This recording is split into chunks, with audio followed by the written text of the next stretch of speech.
our approach to action at 8711 has always been to train the actors to do as much as possible.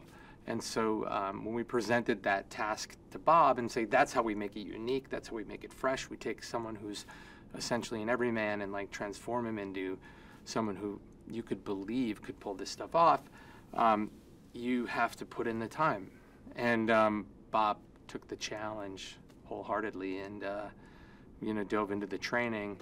And I think we all thought that that would accelerate the film and get it made, and we'd be moving soon.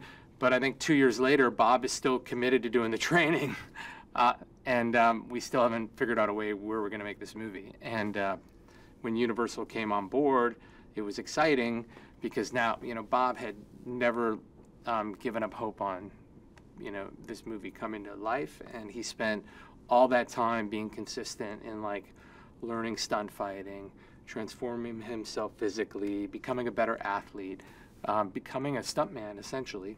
And if he hadn't done those 2 years sort of off and on with Daniel Bernhardt, part of our team, this movie wouldn't be in the special place that it is.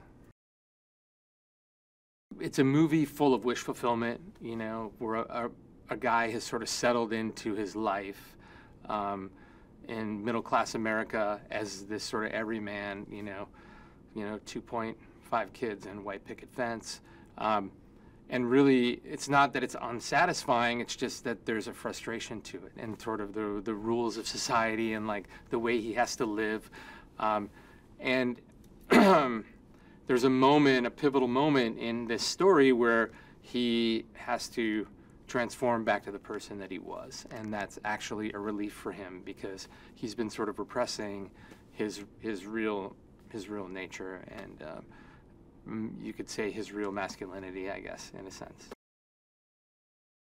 RZA again added, as he always does, a certain sort of swagger to a role and an authenticity and an attitude which just comes from him doing it a lot and being really, close to himself and like who he is. And we were really excited to get RZA, and it was really a big get for us. And I was excited to see him on set for sure.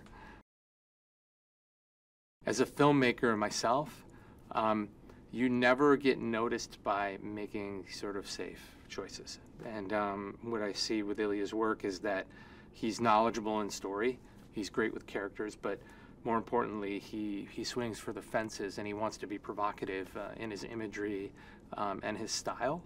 And I think with these small movies, you have to strike a pose. And so I was excited when the group decided he would be the guy, and I think Bob was a really big fan and a huge supporter, as well as Kelly and Braden and Marc.